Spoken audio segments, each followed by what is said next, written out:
Hello friends, very good afternoon. कैसे हैं आप सब? होप आप सब अच्छे होंगे। जैसा कि आप लोगों को पता है, ये हमारी क्लास 12th की अकाउंटेंसी की सीरीज़ चल रही है, जिसमें आज हम चैप्टर 2 का क्वेश्चन नंबर 70 पढ़ेंगे कि एक्चुअली क्वेश्चन नंबर 70 क्या बोल रहा है। ठीक है, जैसा कि मैं आप लोगों को हर क्वेश्चन में बताती हूँ कि मैं आप लोगों की सुटेबिलिटी के लिए क्या करती हूँ, क्वेश्चंस और सॉल्यूशन एक फेयर फॉर्मेट में अपने A4 शीट पे ही लिख लेती हूँ, ताकि आप लोगों को कोई भी प्रॉब्लम ना हो। तो चलिए आइए हम क्वेश्चन नंबर 70 समझ लेते हैं कि क्वेश्चन नंबर 70 क्या बोल रहा है। बिकॉज जब तक हम क्वेश्चन नहीं समझेंगे हम सॉल्यूशन नहीं कर पाएंगे।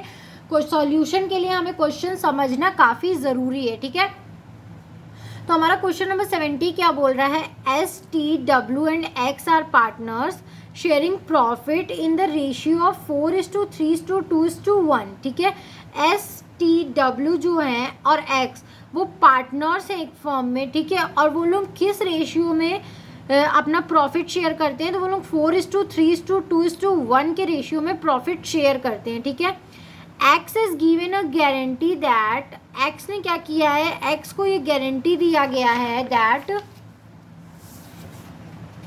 Wait a minute friends, his share of profit in any given year would be 80,000। ठीक है, उसको इस बात की गारंटी दी गई है कि मतलब तुम्हारा प्रॉफिट किसी भी साल तुम्हें 80,000 से कम पे नहीं किया जाएगा। अगर तुम्हारा प्रॉफिट शेयर रेशियो से ज़्यादा आता है तो ठीक है, लेकिन अगर इससे कम आएगा तो वो तुम्हें पे बैक नहीं किया जाएगा। तुम्हें कम से कम 80,000 रुपये इस फॉर्म से मिलेंगे ही मिलेंगे। ठीक है, deficiency if any would be born by other partners equally. ठीक है, अगर कोई कमी आ जाती है तुम्हारे शेयर में तो वो कौन तुम्हें पे बैक करेगा, तो सारे पार्टनर्स मिलके तुम्हें इक्वली क्या करेंगे, पे करेंगे। The profit for the year ended 31 March 2016 amounted ₹6,50,000। ठीक है, तो उस साल का प्रॉफिट कितना हुआ था, 6,50,000 रुपीज़ हुआ था। पास necessary entries in the books of the firm, तो हमें यहाँ पे जनरल एंट्री बनानी है। ठीक है, हमें यहाँ पे और कुछ नहीं बनाना है, हमें यहाँ पे जनरल एंट्री बनानी है। ठीक है, लेकिन इसका हमें अमाउंट निकालने के लिए वर्किंग कैपिटल ज़रूर करना पड़ेगा। तो फर्स्ट ऑफ ऑल हम एक जनरल एंट्री पास कर सकते हैं कि हम ये जो प्रॉफिट है इसको अप्रोप्रिएशन अकाउंट में ट्रांसफ़र कर सकते हैं। तो जब हम इसको अप्रोप्रिएशन अकाउंट में ट्रांसफ़र करते हैं तो इसकी जनरल एंट्री क्या होती है, profit and loss account DR तो profit and loss appropriation account की क्या होता है, profit and loss appropriation account में पैसे चले जाते हैं। 6,50,000 डेबिट करेंगे और 6,50,000 क्रेडिट करेंगे। ठीक है, लेकिन अब हमें उनके कैपिटल अकाउंट में कितना कितना पैसा जाएगा इसका एंट्री करने के लिए हमें एक वर्किंग नोट देखना पड़ेगा। ठीक है, कि उनका प्रॉफिट कैसे निकलेगा। तो शेयर ऑफ प्रॉफिट कैसे निकलेगा, तो STWX का यहाँ पे निकाला गया है 6,50,000 का उनका प्रॉफिट शेयरिंग रेशियो था 4:3:2:1। ठीक है, तो देखो S का निकाल लिया है, 650 इंटू 4/10 किया है तो 10 से 10 कैंसिल और 4 को इससे इंटू करा तो 2,60,000 रुपीज़ आया। ठीक है, इसी तरह जब हमने T का निकाला, 0 से 0 कैंसिल किया, 3 से इसको इंटू किया तो 1,95,000 रुपीज़ आया।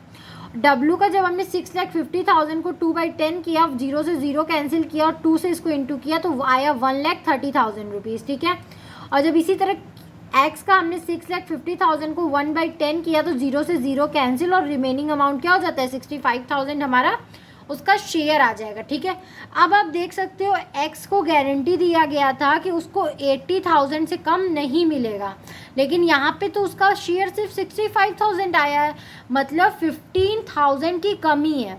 ठीक है, लेकिन हमें क्वेश्चन में ही बोल दिया गया था जितना कम होगा उतना सारे पार्टनर्स इक्वली क्या कर लेंगे, डिस्ट्रीब्यूट कर लेंगे। मतलब 15,000 कम है तो 5,000 तीनों पार्टनर्स मिल के क्या कर देंगे, इसको दे देंगे। ठीक है, देखो X share in profit amount to 65,000 whereas the minimum guarantee amount is 80,000। उसका प्रॉफिट तो आया सिर्फ 60,000, लेकिन उसको क्या मिली थी, गारंटी मिली थी कि उसको 80,000 से कम नहीं पे किया जाएगा। ठीक है, Hence the deficiency of 15,000 will be met by STW equally। तो जो 15,000 की कमी आई है वो STW तीनों मिल के बराबरी से क्या करेंगे, इक्वली बॉन्ड करेंगे 5,000 रुपये ईच। ठीक है, एक एक बंदा। तो यहाँ पे हमारा देखो सॉल्यूशन क्या हो जाएगा, फिर हमारा सॉल्यूशन हो जाएगा एज सच एज शेयर, उसका अमाउंट तो आया था 2,60,000 रुपीज़, ठीक है, इसका प्रॉफिट तो आया था 2,60,000, लेकिन इसके प्रॉफिट में से 5,000 कम कर दिया जाएगा बिकॉज इसको 5,000 एक्स को देना है, ठीक है। इसी तरह टी में से 5,000 कम कर दिया जाएगा और डब्ल्यू में से भी 5,000 कम कर दिया जाएगा, और ये 5,000 5,000 5,000 मतलब 15,000 जेड में क्या एक्स में क्या कर दिया जाएगा, ऐड कर दिया जाएगा। तो अब इन तीनों का नया कैपिटल कितना हो गया, इसका हो गया 2,55,000, इसका हो गया 1,90,000, इसका हो गया 1,25,000 और इसका हो गया 80,000 रुपीज़, ठीक है।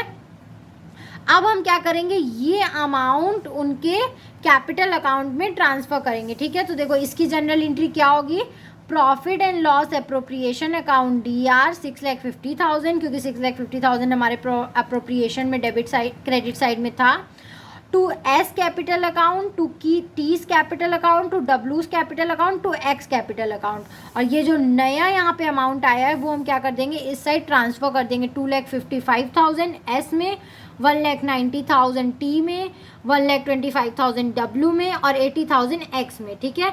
टोटल करके 6,50,000 आ जाएगा। तो ये था हमारा जनरल एंट्री। हम नीचे नरेशन लिखेंगे, profit distributed as per working note, ठीक है। हमने प्रॉफिट कैसे डिस्ट्रीब्यूट किया, इस वर्किंग नोट के अकॉर्डिंग किया है। तो ये वर्किंग नोट आपको एग्जाम में बनाना बहुत ज़रूरी है, या आप अपने फेयर सॉल्यूशंस करते हो तो इस तरीके से करना बहुत ज़रूरी है, ठीक है, क्योंकि विदाउट इसके आपके एग्जामिनर को नहीं समझ में आने वाला कि आपने अमाउंट कैसे निकाला है। एग्जामिनर सीधा सोच लेता है आपने रटा है चीज़ें, ठीक है, रटी है चीज़ें। तो ऐसा बिल्कुल मत करना, इस पूरे तरीके से क्लियर तरीके से आप सॉल्यूशन करना ताकि आपको अच्छे अच्छे नंबर मिल सकें। तो ये क्वेश्चन हमारा यहीं तक था।